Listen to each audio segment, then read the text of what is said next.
Sa ibang balita, tiniyak ngayon ni Pangulong Aquino sa investors na may mga hakbangin o pinatutupad ang pamahalaan upang siguraduhin ng sapat na supply ng kuryente sa bansa.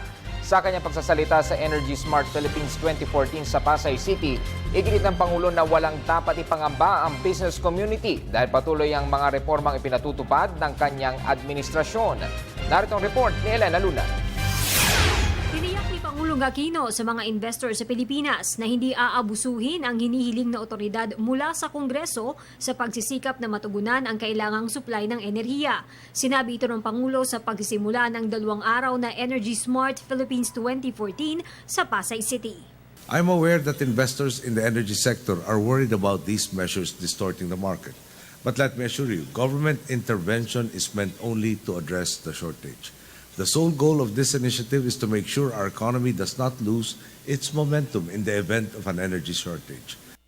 Sa harap ng mga negosyante, mga pangunahing energy developers at kinatawan ng NGO, inilatag ng Pangulo ang mga solusyong ginagawa para maagapan ang tinatayang 300 megawatt na shortfall sa susunod na taon.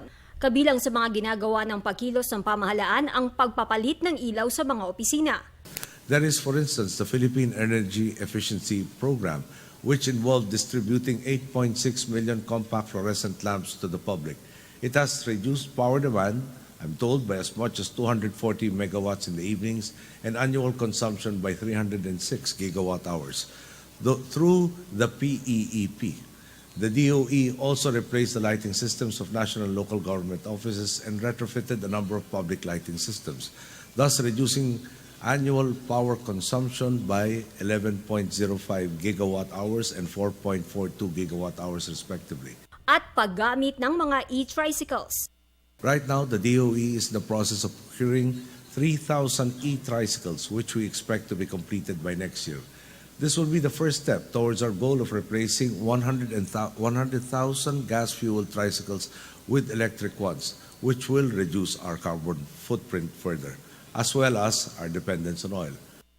Ayon kay Energy Secretary Jericho Petilla, Marso hanggang Hunyo sa susunod na taon ang pinaghahandaan ng gobyerno. May mga options daw na pagpipilian, kabilang na ang maaaring pagpapatupad ng mandatory energy saving. Gagawin ito sa mga opisina mula 10 a.m. hanggang 3 p.m. at sa mga bahay mula alas 7 ng gabi. The very least, it will be voluntary at the very least. Okay, like just like what happened 2014, and mind you, the malls actually followed. Sumunod sila. Wala ba kinapansin? Nung summer, medyo mainit ang mall. At the very least, sabi ko, it's going to be voluntary. At the very most, it will be mandatory, okay, depending on my discussion with Congress and Senate on how it's going to be. Magiging bahagi ng mandatory energy saving ang ibaba sa 25 degrees Celsius ang temperatura ng mga aircon sa opisina at bahay.